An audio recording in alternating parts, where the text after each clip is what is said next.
ngayong nalalapit na ang pagpapalit ng taon, alamin naman natin ang hatid na swerte ng bagong pera ng BSP na gawa sa polymer at may mga animal design. Yan ang ulat ni Noel Talakay.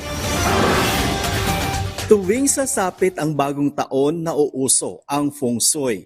Kaya naman isinangguni namin sa isang feng shui expert ang bagong pera ng Bangko Sentral ng Pilipinas o BSP na bukod sa gawa sa polymer ay may mga animal design pa ito. Ano kaya ang swerteng dala nito sa atin? Unahin natin ang bagong 1,000. Dito nakadesign ang Philippine Eagle. Alam mo, ang eagle talaga, isa sa mga lucky charm yun.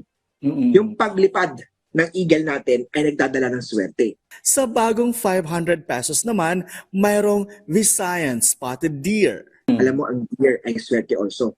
Ang deer nagsignify ng longevity. Palawan Peacock Pheasant naman sa 100 pesos. Yung feather ng peacock, yung makulay, mapulaklak, makintab, iba't ibang color ng peacock na to ay nagdadala ng swerte siya. So pwede rin po, dahil ang peacock na to ay swerte also. Nagdadala naman to sa mga may hawak na 100 peso bill na magagandang balita.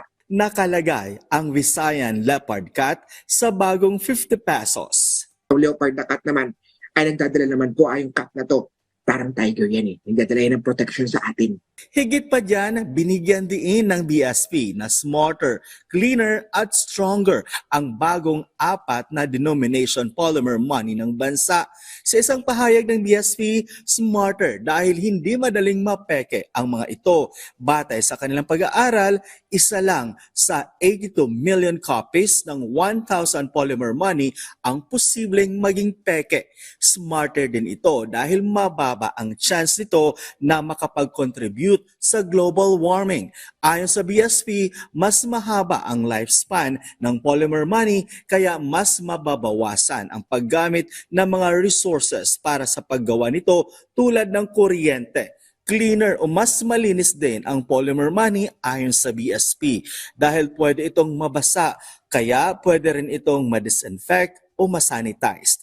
Kaya tanggal ang bakterya o virus dito. Iginiit din ng BSP na stronger o matibay din ang polymer money. Batay sa tala ng BSP mula noong 2022 hanggang 2024, nasa 0.08% lang ang natanggap nilang mga nasirang 1,000 polymer money.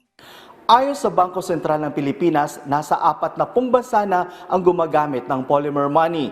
Sinasabi naman ni Master Hans Kua na gamitin ito sa pagnenegosyo para mas lalo pang swertehin ngayong 2025. Noel Talakay para sa Pambansang TV sa Bagong Pilipinas.